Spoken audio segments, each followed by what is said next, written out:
tous, bon après-midi et bon début de week-end. Il est 13h partout au Bénin, c'est le moment de vous informer. Bienvenue au journal de la mi-journée dont voici les principaux axes.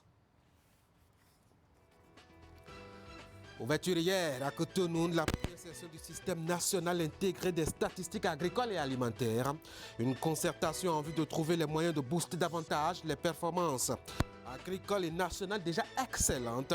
Le Bénin ne se satisfait toujours pas encore des avancées notables dans plusieurs secteurs du domaine agricole depuis 2016. On fera les précisions tout à l'heure. Ça bouge. Beaucoup est déjà dans les communes du Bénin avec les tout nouveaux maires nommés ou désignés. Choisissez. À Lokossa, Gervais Nkwenou était hier sur les chantiers ouverts dans la commune. Certains avancent, d'autres piétinent encore. Dans ce 13h, les consignes du premier citoyen de cette ville pour faire avancer les choses qui traînent par là-bas. Et puis 400 ménages de 4 communes du département de l'Ouémé soutenus par le CAEB et son partenaire, c'est-à-dire Secours populaire français. Les deux alliés sont allés offrir des kits alimentaires à ces ménages au quotidien précaire et modeste. Les images dans les moindres détails de l'acte de générosité intervenu pour accompagner la lutte contre le coronavirus, ce sera dans un instant. Bienvenue et bon appétit. Il s'est ouvert hier à Cotonou la première session nationale du système intégré des statistiques agricoles alimentaires. Un rendez-vous conçu et organisé par le ministère en charge de l'agriculture, poussé par le gouvernement, qui ne se satisfait toujours pas de ces belles performances du Bénin dans le secteur.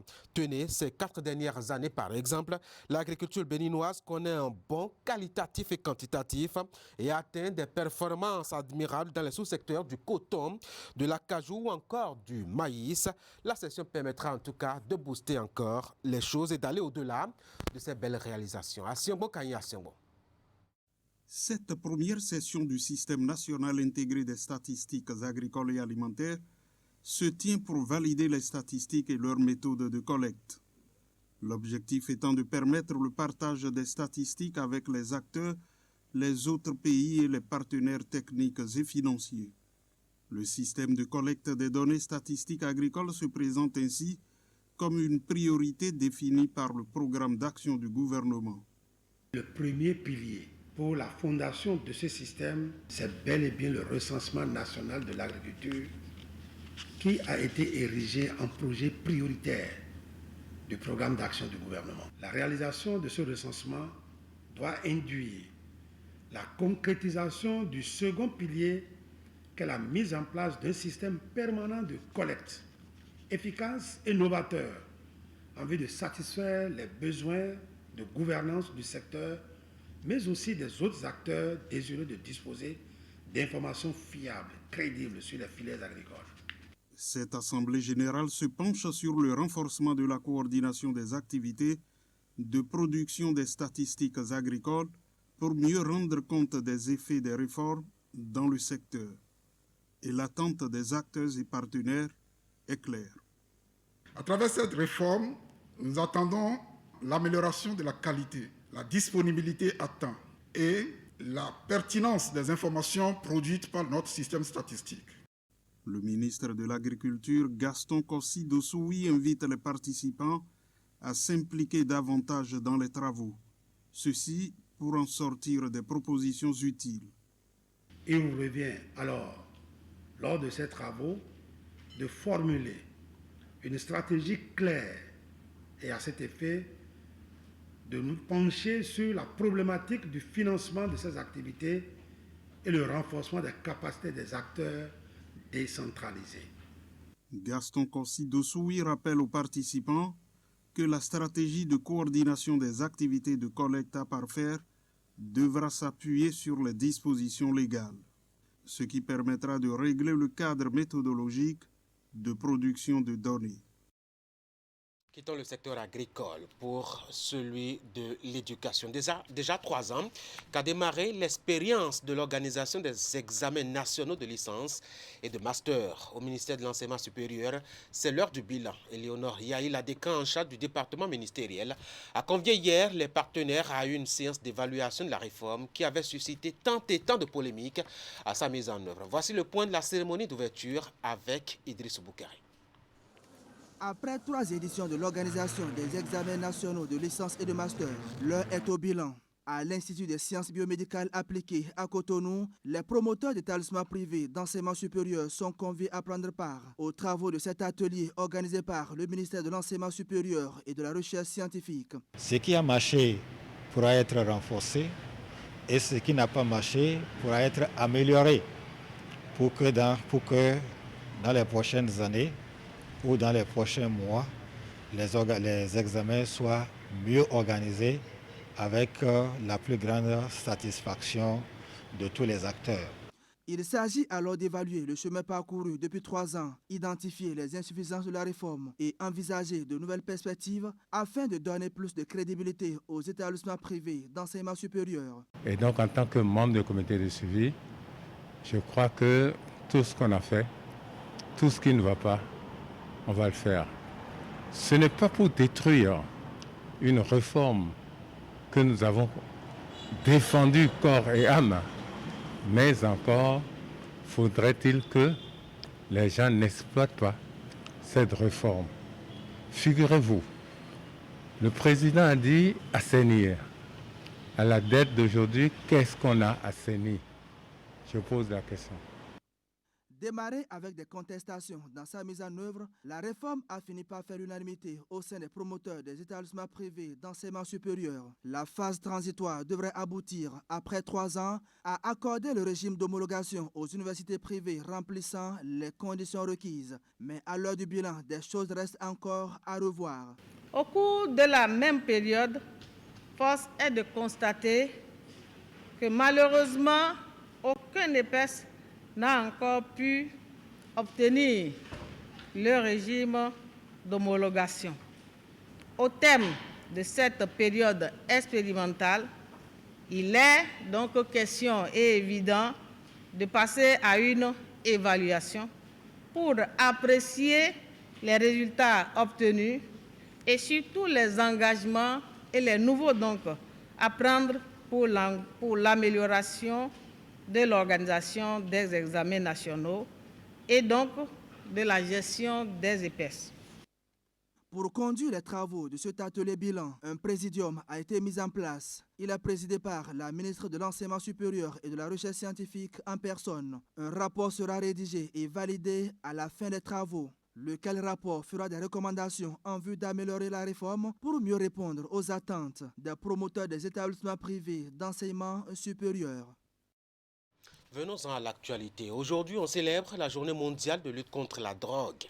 Une journée instituée depuis décembre 1987 par l'Organisation des Nations Unies pour sensibiliser au sujet des méfaits de la drogue sur la santé, la sécurité et le développement socio-économique.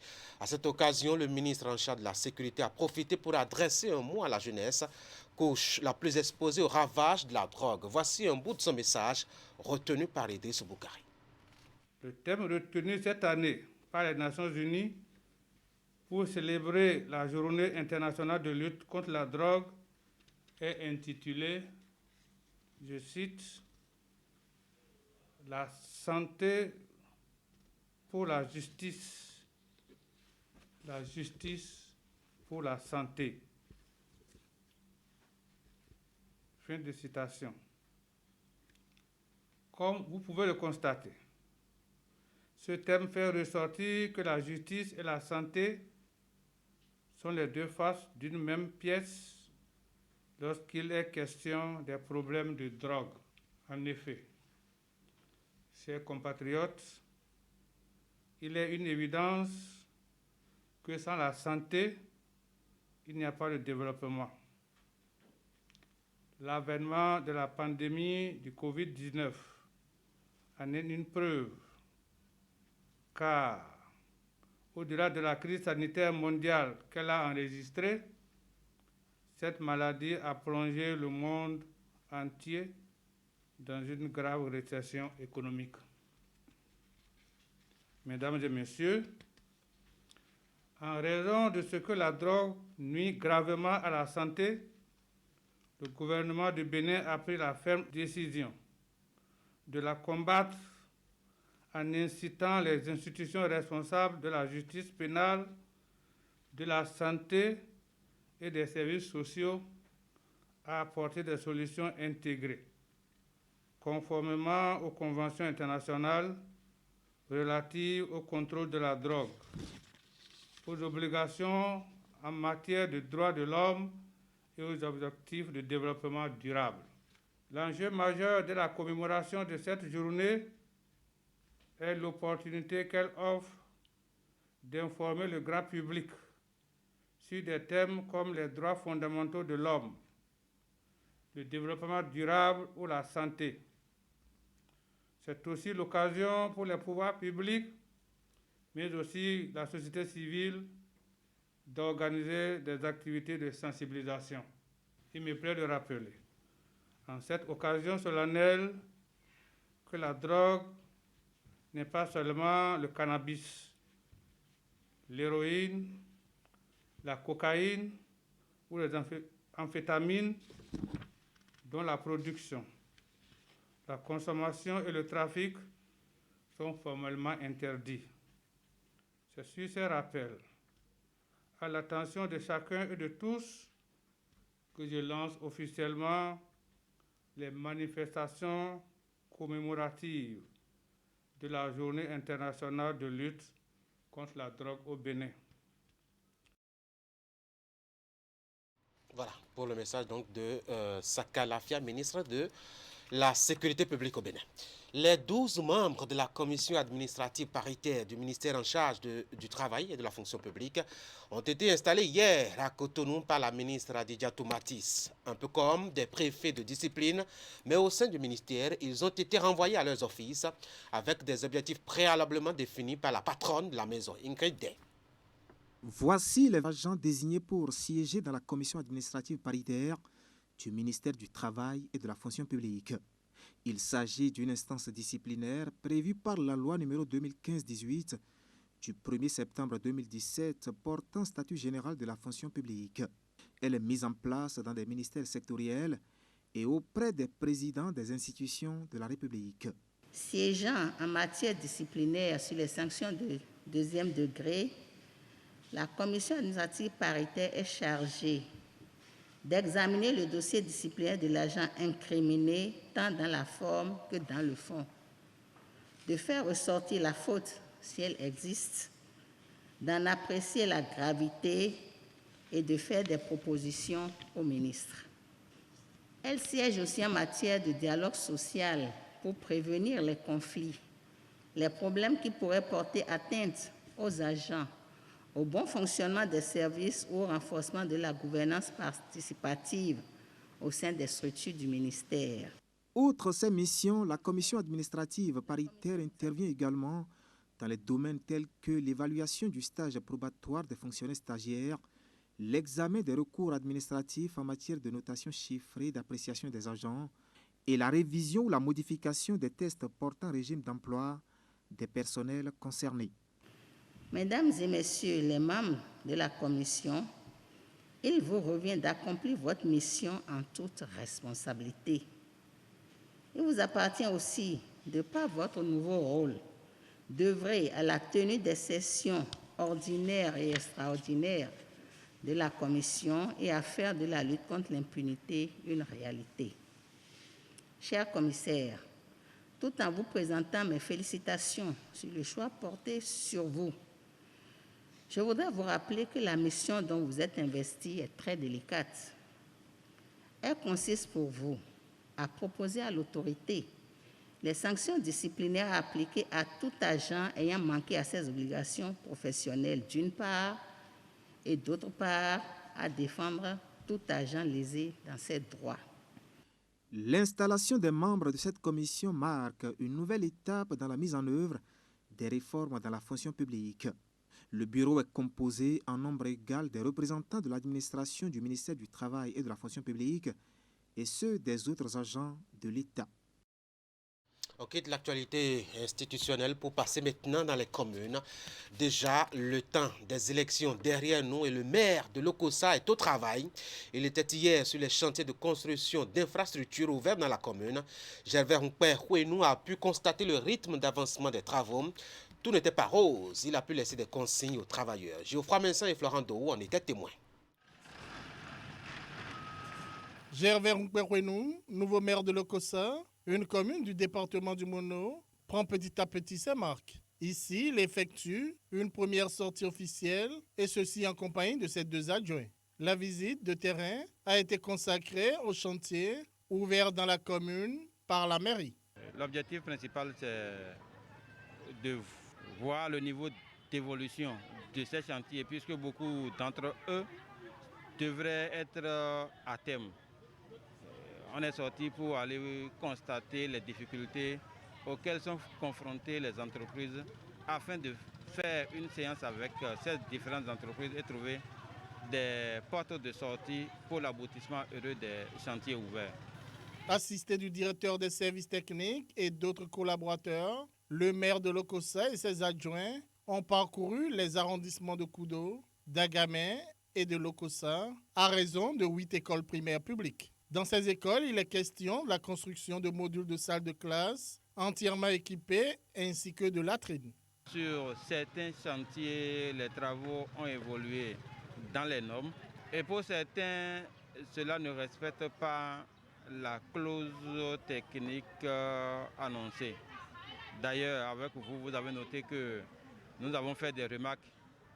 Nous avons demandé de reprise sur certains chantiers et cela sera suivi comme le lait sur le feu. Le bon élève durant cette tournée a été la Générale des entreprises du Bénin qui a exécuté dans les délais contractuels les chantiers de réalisation d'infrastructures scolaires à elle confiés. Reste la réception des travaux. Le maire a aussi fait le tour des travaux de pavage et d'assainissement de la ville en cours pour le compte du projet d'aménagement urbain et d'appui à la décentralisation PORAD. Nous n'allons pas dire qu'il y a un problème particulier sur notre voie. Nous vous garantissons que le résultat que vous aurez ici sera un résultat de plus haut norme, voilà, dont vous serez fiers également. Le tour de la cité effectué par le maire de Lokossa s'est achevé au grand marché Nesto d'Almeida. Les ouvrages sont faits pour nous et c'est à nous d'assurer leur entretien. Nous appelons les populations à un suivi, à entretenir ce que l'exécutif de la commune met à leur disposition. Cela va dans l'intérêt de nous tous. La délégation a pu constater l'achèvement des travaux de construction de boutiques ainsi que l'évolution à un bon rythme des travaux de construction de hangars dans le marché. D'une commune à une autre, à Abomey-Calavi, le tout nouveau patron n'était pas sur les chantiers. Angelo Arwandjinou était entouré plus tôt du reste du conseil communal pour la session ordinaire du mois de juin au titre de l'année 2020. Plusieurs points à l'ordre du jour. Mais pour la première journée de travail, les conseillers élus ont évalué le dernier rapport d'activité du maire. Ambiance de grand débat, mais dans une ambiance politique apaisée avec ce détail de la présence de l'ensemble des anciens maires de la commune. Clément Achadé. Après leur installation, les élus communaux d'Abomey-Calavi se retrouvent ce jeudi pour se pencher sur les questions de développement concernant la cité dortoir. Sur 49, au total, 40 ont répondu présent à l'appel du président du conseil communal Angelo Évariste Arwandjinou. Le quorum étant atteint, le maire et ses adjoints ont lancé les activités entrant dans le cadre de cette session ordinaire de juin, qui est aussi la première de la 4e mandature dans la commune d'Abomey-Calavi. Pour ce baptême de feu pour certains et une coutume pour d'autres, il a été question de la présentation du rapport d'activité du maire allant de décembre 2019 à juin 2020, décliné en plusieurs points à l'ordre du jour. Cette exigence du législateur permet donc de promouvoir la bonne gouvernance locale qui a pour principe fondamental de rendre compte de la gestion dont nous avons reçu mandat. Les présentes assises nous donnent alors l'opportunité d'examiner le contenu du document du compte administratif gestion 2019 de la commune d'Abomey-Calavi, élaboré et déjà soumis à votre attention. La présente session ordinaire aura-t-elle à connaître d'autres dossiers non moins importants, notamment les questions relatives à l'adoption du règlement intérieur du conseil communal d'Abomey-Calavi pour le compte de la 4e mandature, au processus de la mise en place des commissions permanentes du conseil communal. Les travaux de cette session ordinaire de la commune d'Abomey-Calavi sont donc consacrés à ce rapport. À l'occasion, les conseillers communaux se sont prononcés sur le contenu des activités menées par l'exécutif communal, les activités auxquelles la mairie a pris part, de même que les perspectives tracées par la nouvelle équipe dirigeante de la commune. La présente session nous donne l'occasion d'apprécier les performances budgétaires au titre de la gestion 2019 et de procéder à l'affectation des résultats qui s'en dégagent. Des actions ont été menées dans le cadre de l'amélioration du cadre de vie de la population. Dans le cadre de l'amélioration du cadre de vie et des conditions de la population, plusieurs infrastructures ont été réalisées dans les différents arrondissements.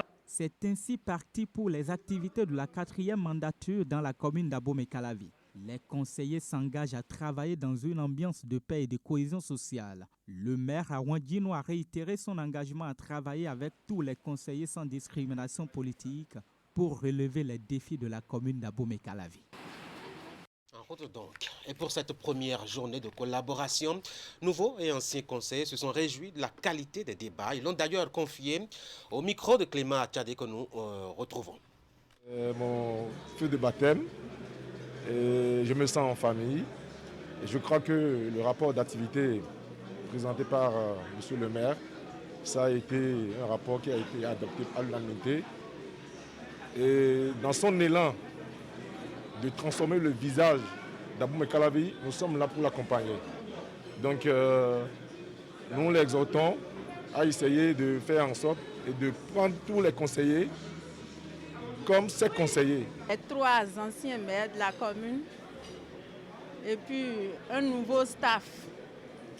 J'ai participé de façon active au débat qui a eu lieu. Je suis vraiment fière de faire partie de ce conseil communal. Je me suis vite retrouvé, je ne me suis pas senti du tout dépaysé. Et déjà à l'ouverture de la session, avec les visages qui se sont présentés à nous et le nouveau maire d'ailleurs qui ne m'est pas aussi familier, son visage, je pense que tout est bien parti. Crescent Agossou n'a pas changé outre mesure. Les choses qui me caractérisent, les valeurs qui sont les miennes, que je défends toujours, sont les mêmes et demeurent les mêmes. Je vais toujours continuer. Je pense que aujourd'hui, me retrouver dans le conseil communal, ce n'est pas une fin en soi. Ce n'est qu'une étape du processus qui est le mien dans l'univers politique. Quand vous êtes jeune comme moi et que vous appartenez à un conseil communal de 49 membres, avec un tel niveau de débat, vous ne pouvez exprimer que de la fierté. De la fierté et de l'espoir. L'espoir que cette commune va rentrer bientôt dans l'histoire. Bientôt parce qu'au regard de la fougue, au regard de la détermination et de la volonté qui animent les uns les autres, nous pensons sincèrement que des lignes vont bouger. Et forcément au profit des populations. Donc c'est donc un sentiment de joie et de fierté personnelle qui m'anime ce matin au cours de cette première session de la 4e mandature à laquelle j'appartiens. Le nouveau maire qui a son premier coup d'essai a présenté un rapport d'activité de qualité. Ce qui a fait que l'ensemble des conseillers présents a voté à l'unanimité pour ce rapport. Comme c'est une nouvelle mandature qui commence, je suis comme un ancien nouveau. Donc toute l'équipe est nouvellement arrivée. Ce qui nous a impressionné le plus, c'est l'audit organisationnel de la maison. Parce que c'est ça qui détermine, qui assure la qualité du service rendu à la population. La deuxième des choses, c'est par rapport au foncier. Vous voyez, le problème crucial de la commune d'Abomey-Calavi, c'est le foncier. Et le maire en a conscience et d'ici à là, il va prendre avec l'ensemble des conseillers des mesures qui s'imposent.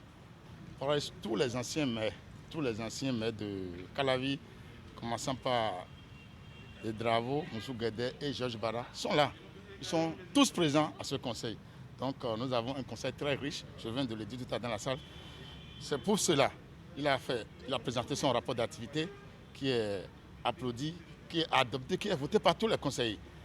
On a dans la salle presque la totalité des 49 conseillers dans la salle. Donc c'est un nouveau départ pour la commune d'Abomey-Calavi c'est aussi la continuité dans Calavi. Donc je profite de votre caméra pour dire que le conseil communal est là pour soutenir les actions du président Patrice Talon. Voilà qui est clair. Deux notes de bonnes œuvres et on va finir ce 13h. On commence déjà avec le CAEB qui a trouvé un partenaire, Secours populaire français, pour aller au secours justement des ménages affectés par les implications sociales et économiques de la pandémie du coronavirus. 400 ménages de 4 communes du département de l'Ouémé ont pu ainsi avoir de quoi se nourrir un moment. À Porto Novo, les tout premiers bénéficiaires ont pu toucher les sacs de vivres. Et Marc Rodon. 100 ménages de la ville de Porto Novo, identifiés comme ayant durement subi les conséquences du Covid-19, notamment au niveau de leurs revenus, recevant le soutien du CAEB. Des kits alimentaires leur sont distribués pour les soulager et ainsi accompagner le gouvernement dans ses efforts de lutte contre cette pandémie. Les 100 ménages de la ville de Porto Novo qui ont été identifiés en collaboration avec la mairie de la ville, et les centres de promotion sociale, nous avons pu identifier ces bénéficiaires-là et on a décidé de les accompagner en leur octroyant un kit alimentaire composé véritablement de 5 kg de riz, 4 kg de niébé communément appelé haricot et 3 kg de farine avec 4 pains de savon Palmida, 2 bavettes comme les bavettes que j'ai mises là, et puis 1 litre d'huile. Et tout ce que nous avons fourni aujourd'hui, nous avons voulu aussi accompagner l'économie du pays. Parce que tout ce qu'on a acheté, tout ce qu'on est en train de donner, tout est made in Bénin. Made in Bénin, donc tout provient du Bénin. Donc c'est pour vous dire quand même que nous avons fait œuvre utile aujourd'hui pour accompagner le gouvernement dans sa lutte contre cette pandémie. Le CAEB a fait ce geste grâce à l'accompagnement financier du Secours populaire français qui a investi plus de 6 millions de francs CFA. La distribution de kits alimentaires a été associée à la sensibilisation des bénéficiaires sur les gestes barrières à adopter pour lutter contre le mal. Des affiches leur ont été remises à l'occasion pour sensibiliser à leur tour. Nous devons tous nous engager à lutter contre cette pandémie. Elle ne passera pas par moi, parce que c'est d'abord individuel la lutte, puis après collective. Donc chacun doit répondre, la Covid-19 ne passera pas par moi. Au nom des bénéficiaires, la mairie de Porto Novo a dit toute sa gratitude au CAEB. Monsieur le Président du CAEB, chers partenaires, vos dons de kits alimentaires et de bavettes, les deux conciliés répondent aux nécessités du moment, à savoir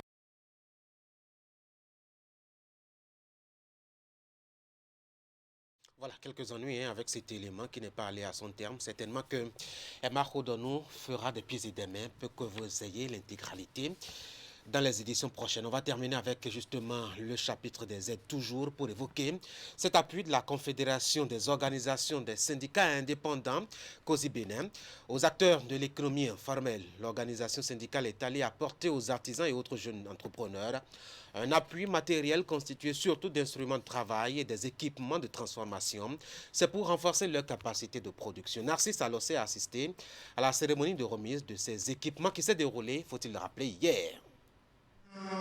Ces acteurs du monde de l'artisanat béninois étaient peut-être bien loin de s'imaginer propriétaires de ces équipements sans investissement financier. Mais c'est chose faite grâce à la COSI Bénin. La centrale syndicale, connue pour ses œuvres charitables depuis une décennie, renouvelle ici son geste avec le projet ICAO BCPA pour l'employabilité des jeunes. Nous sommes dans notre rôle de service aux membres, permettre aux jeunes de pouvoir s'auto-employer et aussi travailler pour la réduction du chômage. Je souhaite que tout ce qu'on va vous donner maintenant, que les récipiendaires en fassent un bon usage, très bon usage. 50 jeunes, dont 20 entrepreneurs agroalimentaires porteurs de projets et 30 artisans exerçant dans les secteurs de la coiffure, la couture, la matelasserie, la restauration, bénéficient de cette assistance matérielle avec l'appui de la CNV internationale des Pays-Bas. Cet appui particulier est financé sur les fonds de solidarité internationale des syndicats des Pays-Bas. Le projet concrétise notre volonté de contribuer à la transition de l'économie informelle vers l'économie formelle, conformément à la recommandation 204 de l'OIT que vous connaissez bien. D'une valeur de plus de 10 millions de francs CFA, le lot d'équipement est composé entre autres de machines à coudre, des couveuses, des transformateurs de jus de fruits, des séchoirs, des visseuses, des cuisinières et congélateurs, des groupes électrogènes et arrosoirs, bref, tout ce qu'il faut pour accroître leur production. Au nom des bénéficiaires, nous promettons de faire un bon usage des équipements afin qu'ils servent à accroître nos revenus. Nous allons passer, vérifier, suivre comment cela vous est utile. Donc il sera intéressant de bien amuser pour que cela serve à vos familles et que ça vous permette d'améliorer vos conditions de vie. Cette assistance vient renforcer les actions que mène depuis des années la COSI Bénin pour l'employabilité des jeunes et des femmes. Des actions qui vont de la formation à l'insertion socio-professionnelle de cette couche à l'octroi de microcrédits. En plus de la lutte syndicale donc, cette confédération œuvre pour un secteur de l'entrepreneuriat beaucoup plus actif au Bénin. Voilà, mesdames et messieurs, en dehors donc, de cet élément de Narcisse Alossé, vous aviez pu suivre, je dois dire, les activités au niveau donc, des communes de Bénin avec les tout nouveaux maires. À Lokossa, par exemple, j'avais un père qui nous était sur les chantiers alors qu'Angelo Arwandinou, son homologue d'Abomey-Calavi, avait autour de lui les autres conseillers élus de la commune d'Abomey-Calavi donc pour la première session ordinaire de l'année 2020. Et puis l'actualité de la journée, eh bien c'est cette journée dédiée, pour me répéter, dédiée à la lutte contre la drogue. Ça se célèbre tous les 26 de chaque année. On a eu droit dans cette édition de 13h au mot à l'endroit de la jeunesse de Saka Lafia, il est ministre de l'Intérieur et de la Sécurité publique. C'est donc la fin de ce 13h. Merci d'avoir été là. Ce fut un plaisir pour moi de vous l'avoir présenté. Vous passez un très bon début de week-end. Vous passez de bons moments en compagnie des programmes de Canal 3 Bénin. Bon appétit, prenez soin de vous. À demain à 13h pour un autre